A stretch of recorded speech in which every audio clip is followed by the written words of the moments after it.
I'm gonna go through the 5 dislikes and likes for the Honda Grom. Here I'm just just filled up on gas. Cost me $3 for a little over a gallon here in Wisconsin. So it's all full now. So 5 things I like and dislike, or dislike and like about the Grom. The first thing is, and these are all, I guess overall I really like the Grom. It's probably one of my best my best purchases. So the dislikes are kind of minor.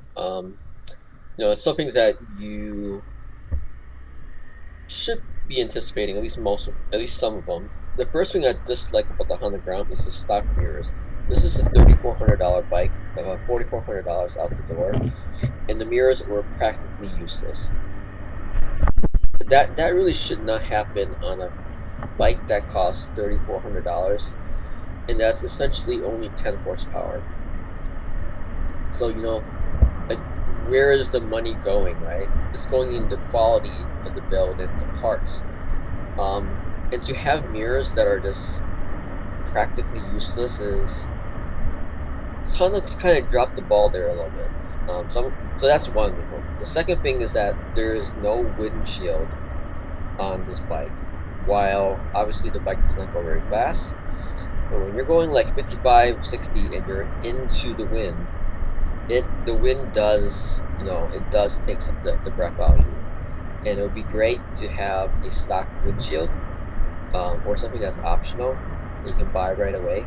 But obviously you can buy aftermarket windshields, but it would be great just to have something there, like to break up the wind a little bit. But then again, that's just part of the design of the bike. It's kind of like a Street Fighter style. So the third thing I dislike about the Honda Grom is that there is no center stand on this bike. So when you have to adjust your chain, or clean your chain, adjust your chain, or you need to do any kind of wheel maintenance whatsoever, or any kind of maintenance, you're gonna have to buy something for it, either like a rear wheel stand or some type of mid-block stand or something like that. I've actually used just the car jack, and only for cleaning the chain, because with the car jack against like the furthest part of the not of the upring, but of the swing arm, where I can anchor the car jack, it is still slightly wobbly, so you can't actually do any work with, like, any kind of intense work with the car jack, but it is supportive enough where you can spin the rear tire and clean the chain, without obviously having to put it on the ground, move it forward a little bit, clean it, move it forward a little bit. That was a pain in the butt to do something like that. So no center stand, and I know that's kind of saves on the weight, but it would be nice to have a center stand, to do work on the bike, especially on a bike that is meant to be, have work done on it. So there's no center stand. The other thing is the whale tail, that houses the rear blinkers and also uh, the stock, or the license plate light, and the plate itself. People have been removing the whale tail off these Groms for at least, since the first generation. And you would imagine that by the third generation, Honda would be like, hey, but people don't like the whale tail that we put on there. And I don't know if it's because of regulations or whatever, but, at that point you could be like, okay, maybe we should redesign the whale tail or the license plate holder, so that that most people will probably do it, but at least a good portion of them will think that's okay, or cool, or good looking, right? Or let's try to raise that percentage up of people who don't modify it, and most people do, because it is not very sightly. So that's the other thing that kind of I dislike about it, and it's because that Honda should have thought of this. Here I'm going. This road is super bumpy. I used to ride this road on my bike, my bicycle. There's a path on the other side actually, and this is like near impossible to ride comfortably without suspension. And even with the suspension on this ground, it's still really not fun. Okay, so the last thing I dislike about the Grom, and it's obviously it's not, it's something that you will kind of get used to, or you kind of know in beforehand, is the speed.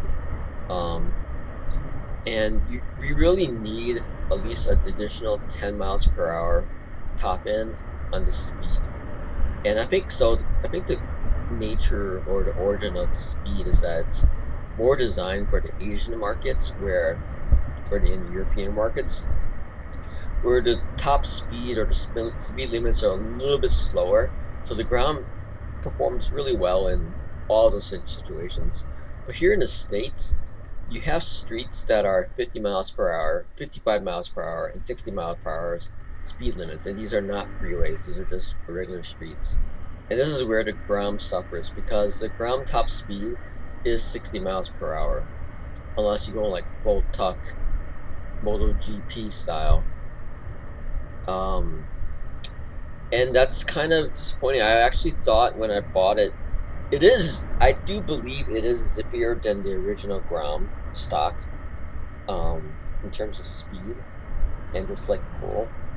But you really do need that, like, you need like a 72 3 top speed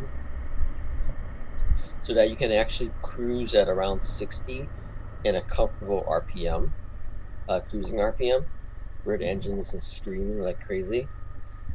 So that's kind of and okay, so you do know before you buy the Grom that this is the case. There's no denying that it's a 60 mile per hour bike. Maybe other people have a little faster stock bikes depending on where they live. They're, I don't know. But for me, it's I just, and this is something I'm personally going to do next year, next riding season, in the spring, is to upgrade the bike with about, $500, $600 worth of parts, and then services to get it to that 72 speed. Okay, so those are the five things I dislike, and then the five things I like about the Grom. The first is the maneuverability of the Grom. It is so light and nimble. It's like 200, like dry, or 250, 230 wet, and it's just so maneuverable for, especially for me as a small, short person. I can flick it around really, really easily. I can, get around objects. I actually mount the sidewalk at work to lock it at a bike rack, and this is between like pillars that are, you know, no more than 2.5 feet or 3 feet across. So, while I'm actually riding on the bike, so extremely maneuverable. The other one is the look and the build quality is exceptional. Obviously, it's Honda. It's not like a generic Grom or something like that, or a Chinese knockoff. The build quality is very, very nice. Everything is holding up really well. Um, everything, it looks like it's a brand new bike, even after 1,200 miles on it and hard riding.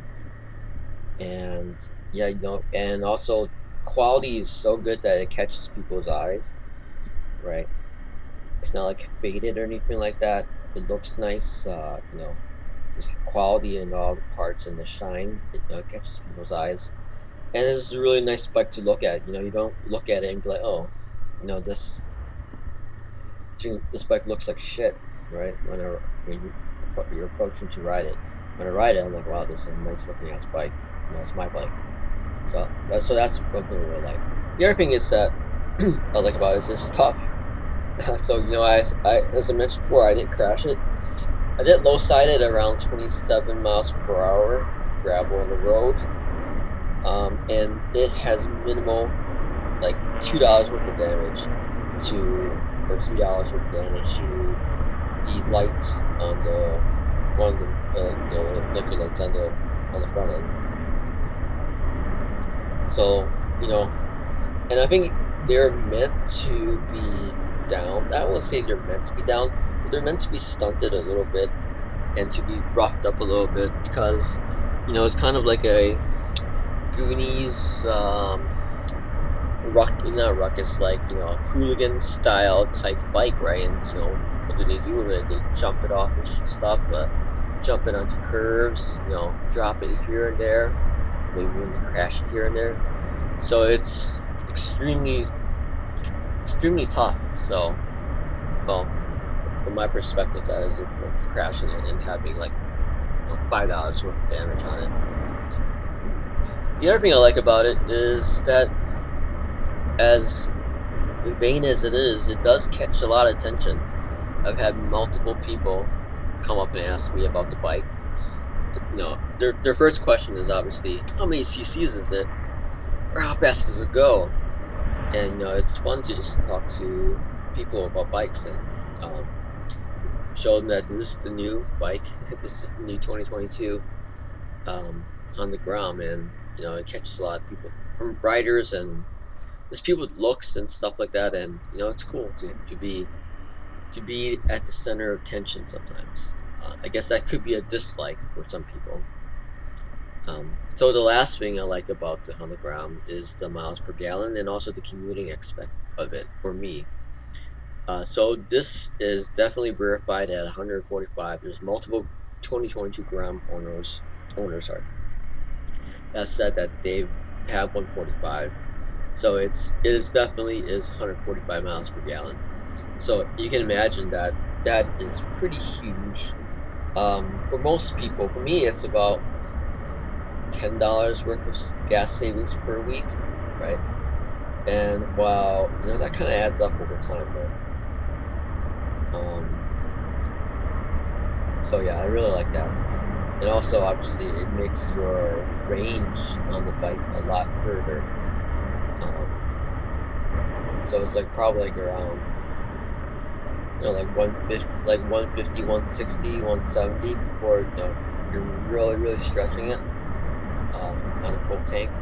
So, and the last thing is I like about it is the commuting aspect of it. Obviously, I don't go on the highways for my commuting. My work is about 5 miles away, 4 or 5 miles away, one way. So about 10 round trip. Um, just really easy to you can start up. You're just not like a big bike. You're just not kind of like fidgeting around or like antsy or like kind of on guard that you don't want to you know ride it improperly with the Grom is because it's so nimble and small. You can just it's safe. You can just it's yeah that cop. Um,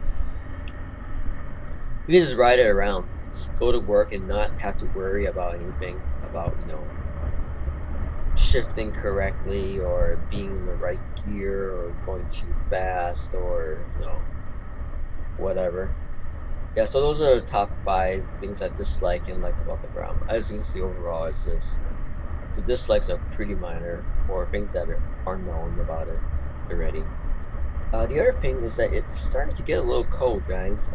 Right now, it's today was last week was some days where the high was like in the low 60s.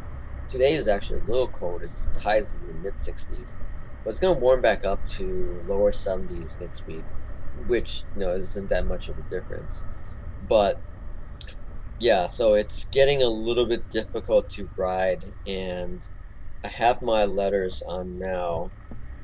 The one of the main problems, the gloves I have are summer gloves, so they provide no wind protection, um, and they also don't overlap into my leather jacket sleeves, so some of the wind goes into the jacket, even though the jacket itself is windproof. So I do need to kind of figure out because that it is getting a little painful, especially at night when I'm coming home from work. Which in those cases I just take the slower roads instead of the fast roads. Anyway, that's it. Talk to you guys later.